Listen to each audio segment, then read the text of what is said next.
Hello and welcome back to Cinematic Venom. Rob! What the hell? You can't continue this review. It's getting heavy. What on earth are you wearing? Trust me, you have to stop now. Rob boy. Do I just never keep my front door locked? This is exactly what I was warning you about, man. Who the hell are you two? I am a cybernetic organism, living tissue over a mental exoskeleton. Right, I'm killing myself. We're from the future, but you can't listen to this guy. Oh boy. Why? Because he wants to do a crossover with you. Affirmative. So? I could do a crossover. It's of Terminator 3. Well, we covered the first two movies, but this is where a lot of fans think the series just went to complete piss. Think?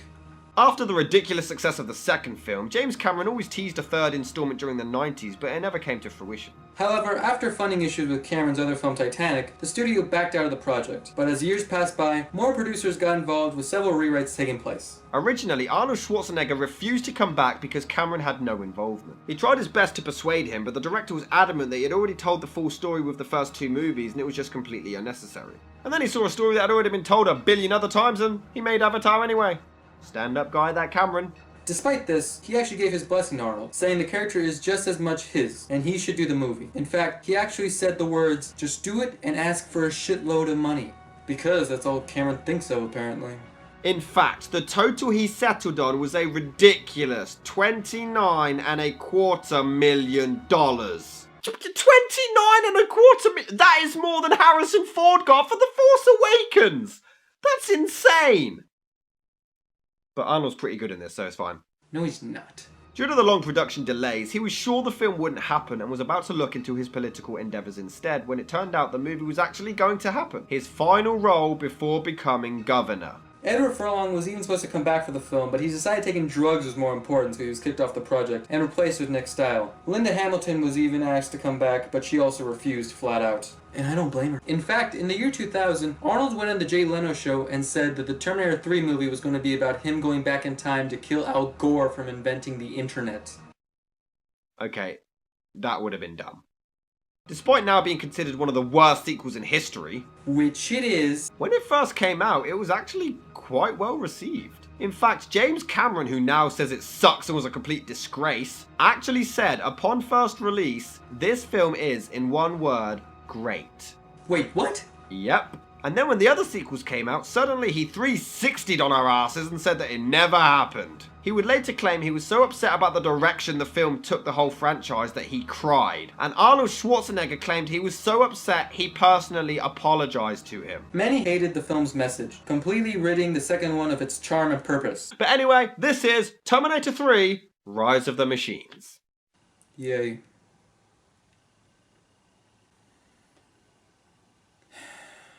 So we open with John giving a voiceover narration, instantly forgetting the last movie within the first 2.5 minutes.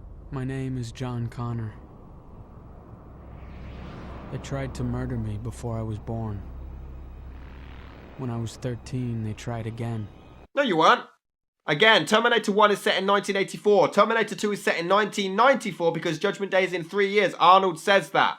So it's 10 years. Give a year for him to actually be conceived and then for Sarah to give birth, he would have been 9. I know the actor was 13, but the character was 9. It's stupid, but follow your own law for the love of God. All my life, my mother told me the storm was coming. No. That would happen after the movie comes out. So John claims they actually prevented Judgment Day. So wouldn't this film been more relevant if it came out in 1987? I know that's not completely their fault, but still. Man, this is whack. Anyway, since the last movie, John has taken himself off the grid and went into hiding, which I actually like. I think it's a really cool way to take the character, and despite the fact that it would inspire the likes of Batman and Star Wars, I think it's more than warranted here, considering he lost his only friend, well, except this kid, whatever happened to him, and his mother. Oh, spoilers. Anyway, as he mopes around feeling sorry for himself, he drops his beer into some water and accidentally resurrects Jason Voorhees. Unlikely. No, but this does have flashbacks, or flash forwards to the future, depending on how you look at it, to the war. And honestly, the special effects aren't horrible, but the first two were so good at combining practical... Really? Even this one? Okay, maybe not that one. Oh. Well, that That sucks. They blended CGI and practical effects so amazingly, and for this one just to have CGI effects is such a shame. You're a real shame. What? What? What? So John goes for a nice drive, but a deer jumps out and knocks him off his bike. This is such a bogus cliche. I mean, does this ever really happen to anyone? So the new Terminator called the TX shows up, played by Christina Loken. And have you ever noticed that in the first two Terminator films, they always appear in front of a metal object like a gate or a garbage truck? And in this one, she appears in front of a fucking clothing store. So the TX shows just how well she actually fits in with this series with her truly groundbreaking one-liners. I like this car.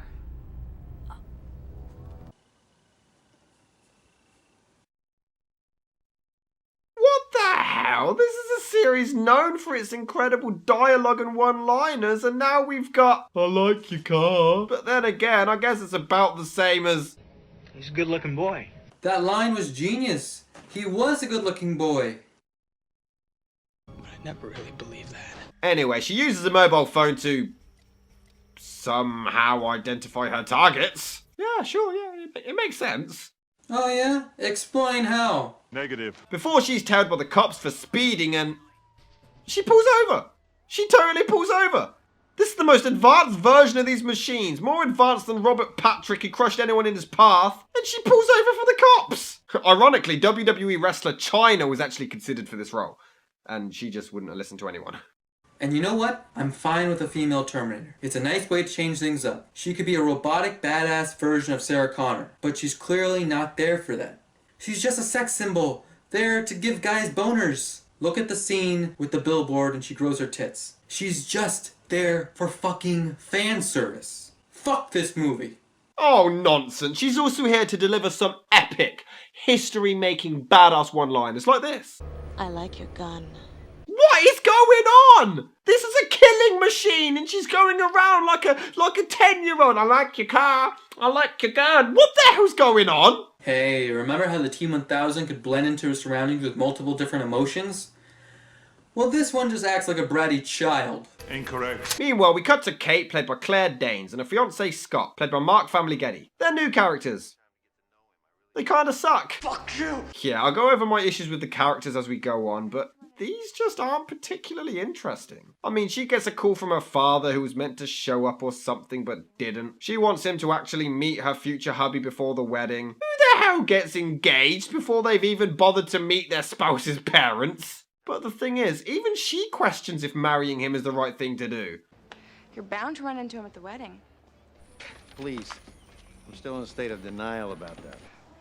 You're not the only one. She's engaged to a guy she's not sure she wants to marry, and we're supposed to root for her. It's just not that exciting, and it doesn't feel like it belongs in a Terminator movie. This movie doesn't belong in a Terminator movie. Exactly. I'll give it credit that it's not horrible directing. There's some flow to each shot, but it's such wasted potential and such a lousy script. And that's what I hate about it. It is such wasted potential. Anyway, Arnold breaks into a strip club and steals a stripper's clothes, and come on, how can you say this is not hilarious? Take off your clothes.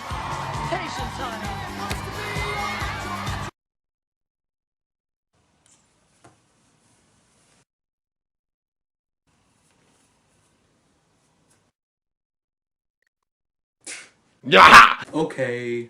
It's not gonna last. A lot of people defend this movie by trying to say it's a parody of Terminator movies, and with ridiculous scenes like this, I kind of get it. But the problem is, it takes itself way too fucking seriously. Yes, it has problems, but it knew what it was going in. Drama comedies can work, and this is hilarious because it's so ridiculous. They were having fun, they knew it was insane, so why fight it? Anyway, so he clearly beats up the stripper before just leaving, and nobody questions it before...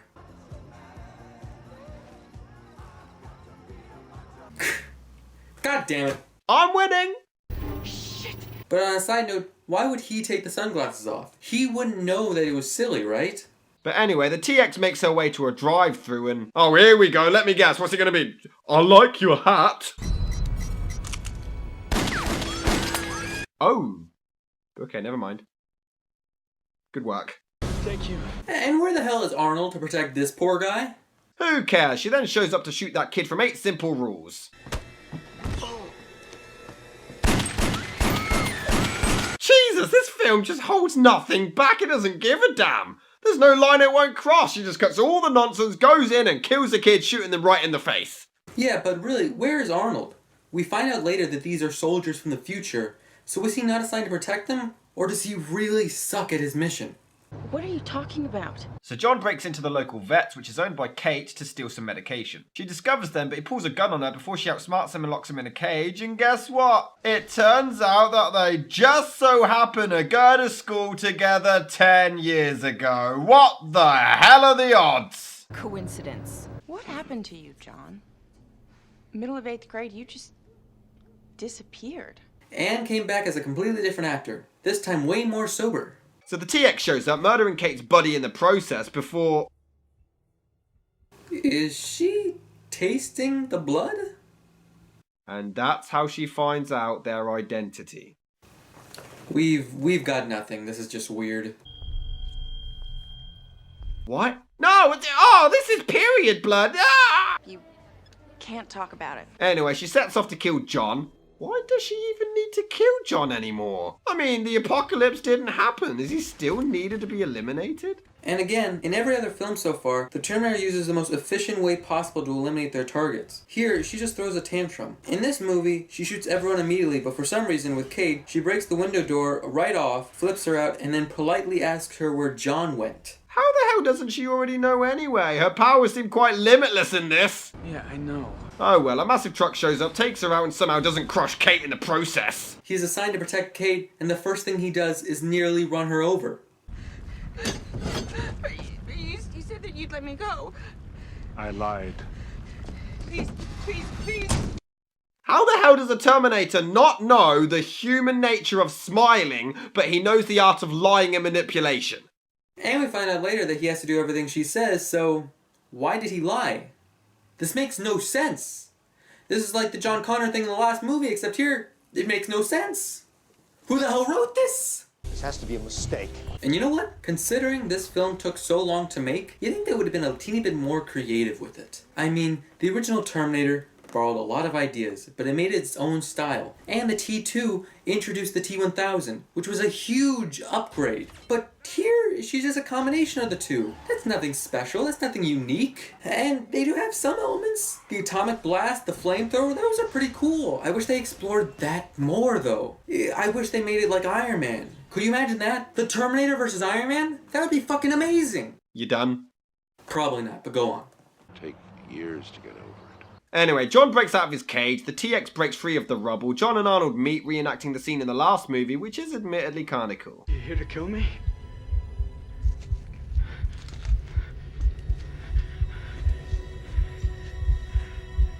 No. You must live. I just decided to slowly approach you for dramatic effect, you know, for a laugh, and to permanently scar you for life. No sign of brain trauma. So the fight is on, and I take back what I said before, this CGI is absolutely atrocious. What were they thinking? Does this look legit to you? I've seen worse. Really? Where, when, how? And sometimes why? I've seen worse.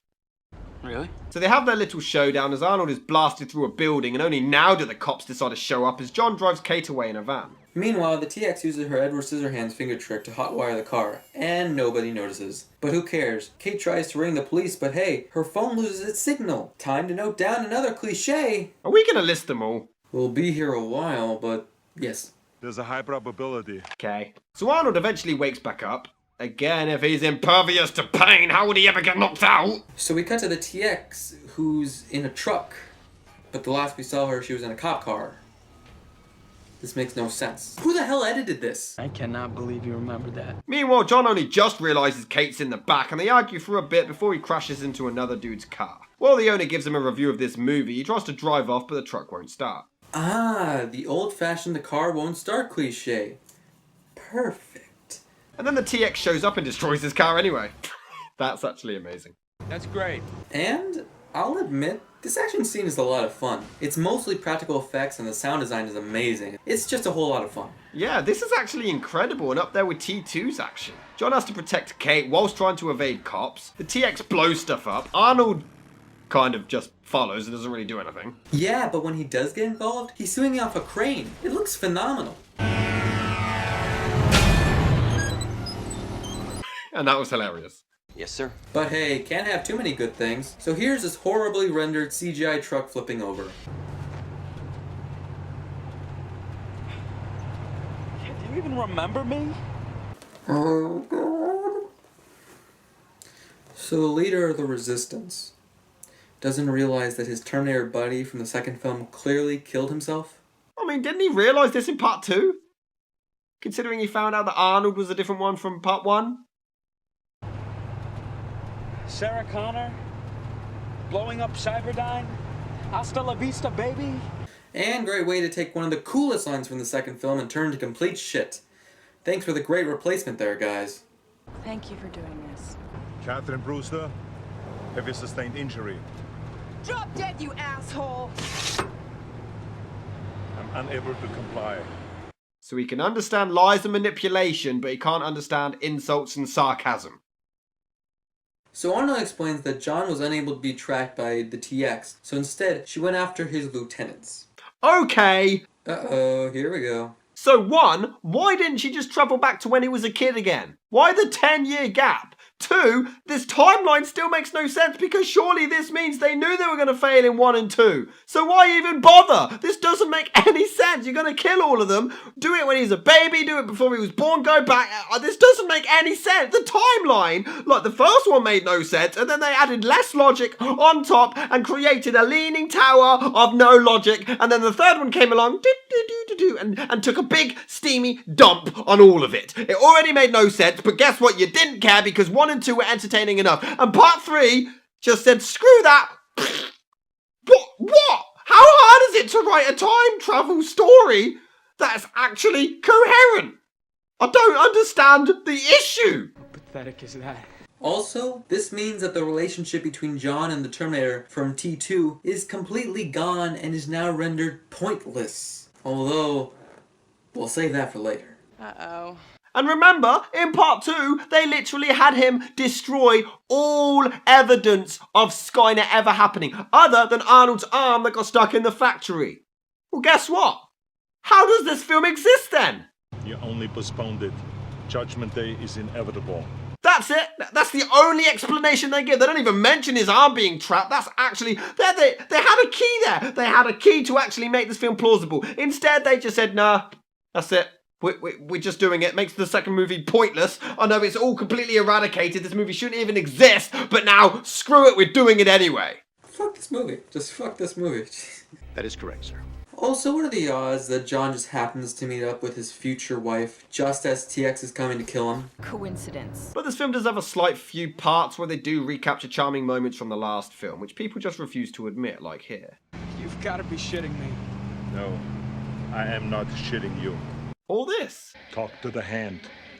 You like that? It's the Terminator, for God's sakes. He did things like this in the last film. Why does everyone forget that? Why is this an issue, yet it was okay for him to smile like a spaz or stand on one leg? Sure, this film certainly takes it to a new level, but I like that it embraces the goofy nature, and I personally find it hilarious. Oh my god. So Arnold steals some food. The cashier sees that Kate is struggling and calls the cops before they drive off. He's a robot from the future. He's living tissue over metal skeletons sent back in time to protect me. Go to hell. Sounds like the cast when they were given the script. Yes. And you know what? It's amazing how fast you can care about Kyle Reese and Sarah Connor. Same thing with John in part 2. But here, nothing. You know, I have to agree. These characters are boring, lack the charm of the previous ones, and I just don't care if they get a bullet in the face or explode. And you know what? Despite the fact that I like the direction earlier in the film, as it progresses, it just gets lazier and lazier. Say what you want about James Cameron, but he knows how to set up his shots and make it interesting. Here, the characters are boring, the direction is boring, everything is just boring, it's bland, it's just an uneven, unfocused, boring, bland mess. I don't like the film. Wait a second. You and me hooked up the day before I first met him. And now, again, 10 years later. Oh, come on. This is just the writers saying, well, this hardly connects the other two films, barely any resemblance, but let's just tack this on so there's a little connection between them. And it's widely believed that this girl in part 2 was actually Kate. But my issue is, look at John in that film. Did he really look interested in girls yet? Firstly, again, he was 9. He was more interested in his goddamn SNES. Secondly, he's clearly limited for friends and just kind of does his own thing. His character clearly doesn't seem that into girls yet. A love story wasn't needed. You don't need a love story to get us to care about someone's life. Don't do that.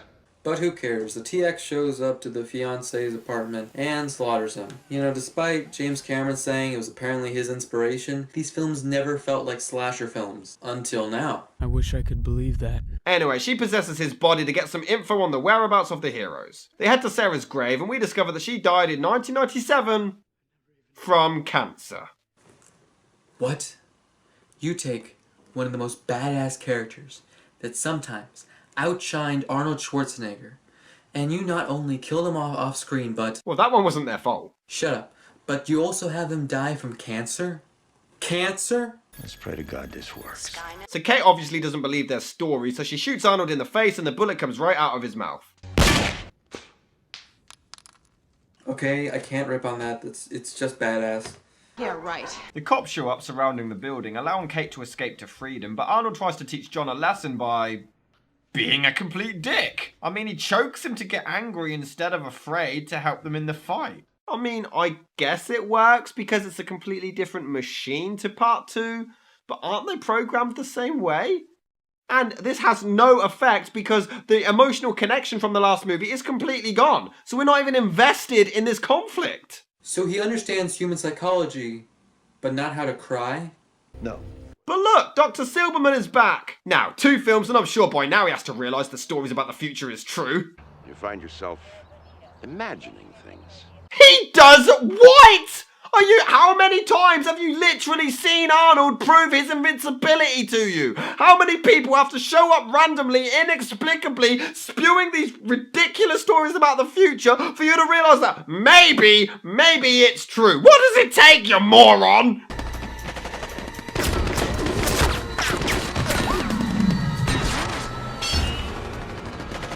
Oh, now he catches on and we never see him again. That cameo was completely pointless.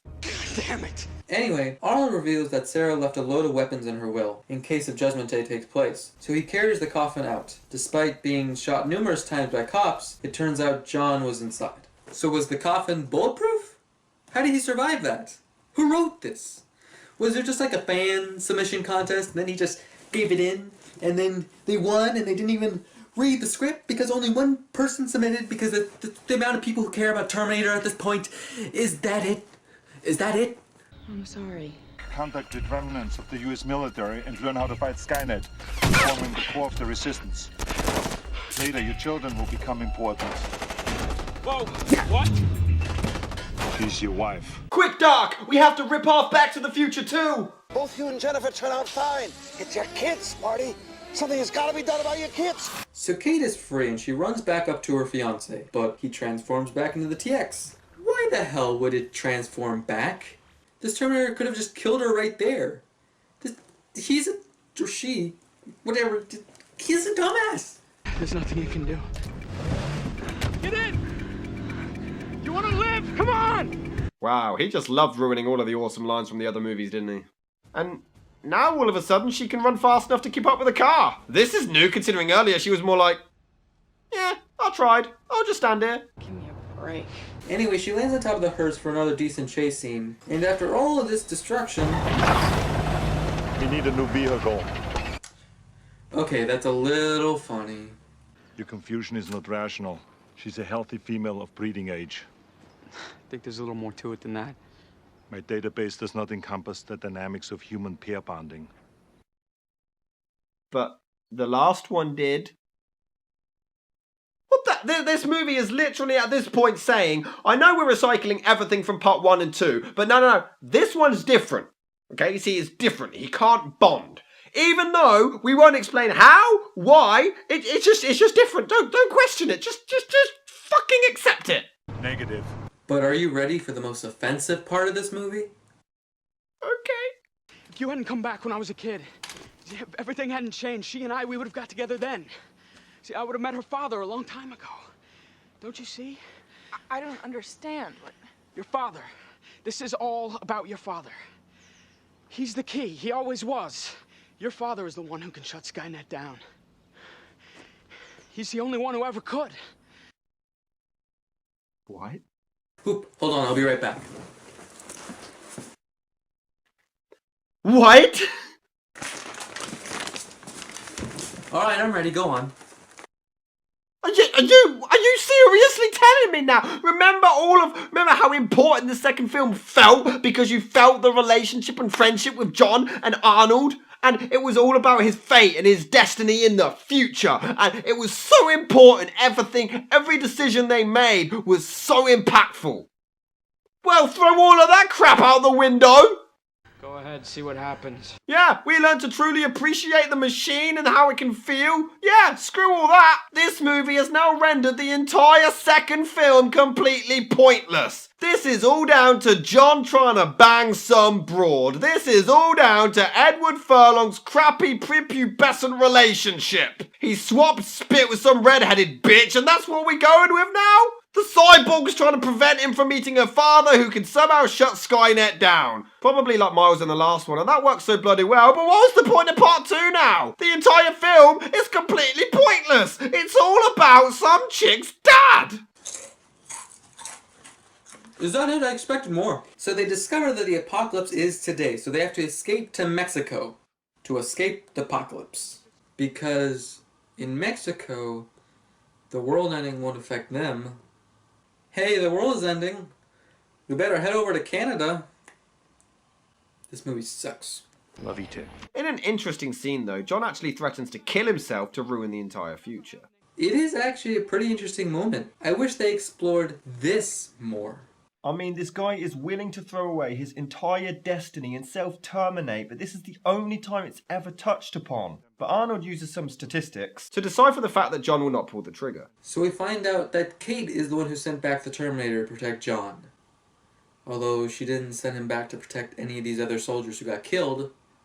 Lazy bitch. We also find out that Skynet is the virus preventing phones and internet access from getting any signals.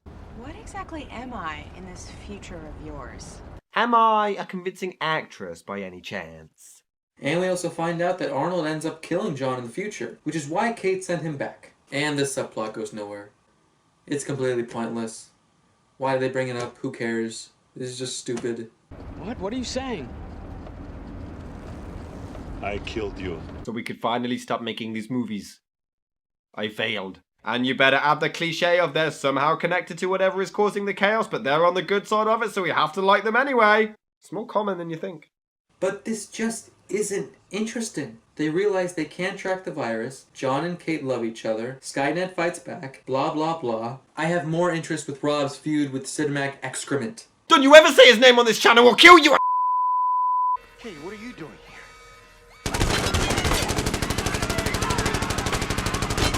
Yes, because this is the face I'd give if I saw my daughter being shot. Daddy, don't move.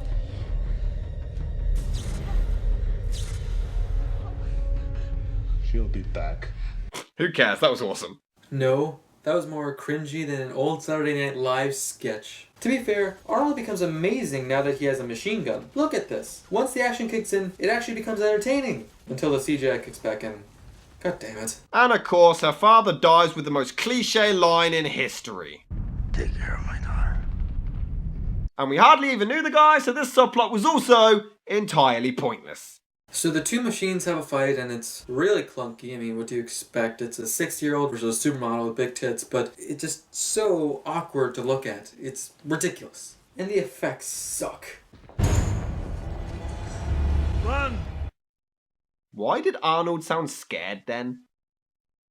They're supposed to have no fear, yet right then Arnold clearly sounded terrified for their well-being. Run! It's like the writers just thought, look, we need an excuse to blow shit up and knock stuff down. I know, let's make another Terminator film. They didn't actually care about writing it into the story and making it fit into the script. What the hell is this? It looks more like violent, kinky Terminator sex as opposed to fighting.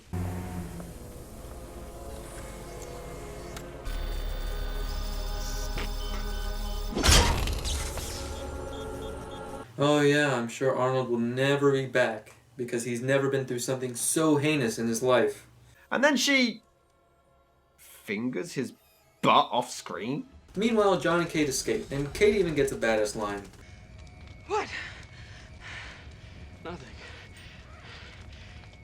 You remind me of my mother. So, I want to bone you? They rush to escape as the TX is literally stopped by a magnet melting her ass. Fucking magnets, how do they work? Die, you bitch! I guess that line is cool, but it's so overused now. Come up with something new, you bitch! Oh, look, Arnold's alive. What a surprise. Someone put their finger up my asshole. I must kill them all. Ow, ow, ow. Oh, look, the TX is alive. What a surprise. There's my father's plane. I trained on it. What the hell are the odds? And then we get this. So it turns out the TX actually reprogrammed him to eliminate John. But somehow Arnold is fighting back against this program to try to protect him. It makes no sense. Why would he be conflicted? He's a robot. And even worse, even if we could somehow buy this, there's no emotional connection there anyway. If Arnold and John had continued to grow their relationship after the last film, it could be quite emotional, but they don't. Instead, we deal with the boring characters trying to build boring development. But even worse, Arnold voluntarily shuts himself down. So what's with all the reprogramming bullshit? These machines can clearly come and do whatever they choose. They don't need orders. This entire system is completely pointless. I will admit, Nick Stahl's acting here is tremendous. It's the only time it happens in the entire movie, mind you. We're gonna make it, Kate. Yes! We're gonna survive the apocalypse! How can you survive the end of the world? What are you talking about? I mean, they even get to what they think is safety. Why? It's the damn end of the world! Why is this not registering? You can't escape the inevitable. Arnold even said it earlier, you morons! So the TX shows up, but they're able to make it out in time, because she clearly hates running, before Arnold returns, and suddenly, her running skills kick in.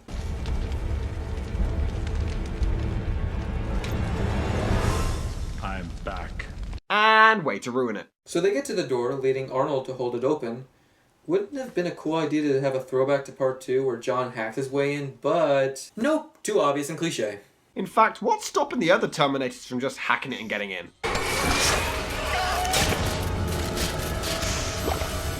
You are terminated. Meh, they should have copied Sarah's lines from the original. They copied everything else. Why did he lead us down here?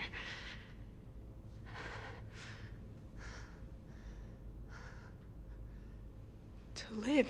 From the end of the world! There was never any stopping it. Yes, it's the apocalypse. What aren't you getting here? So people dig this ending. People who even hate this movie like the ending. They say it's the best part. I hate it. Probably one of the worst parts of the movie. Line in the T2. What do they say? The fate is not what we make for ourselves. Fate is not what we make for ourselves. Nah, the future's inevitable. Can't change it. Well, thank you, Terminator 3, for making T2 message completely pointless and lose any of its substance. Thank you, Terminator 3, for that.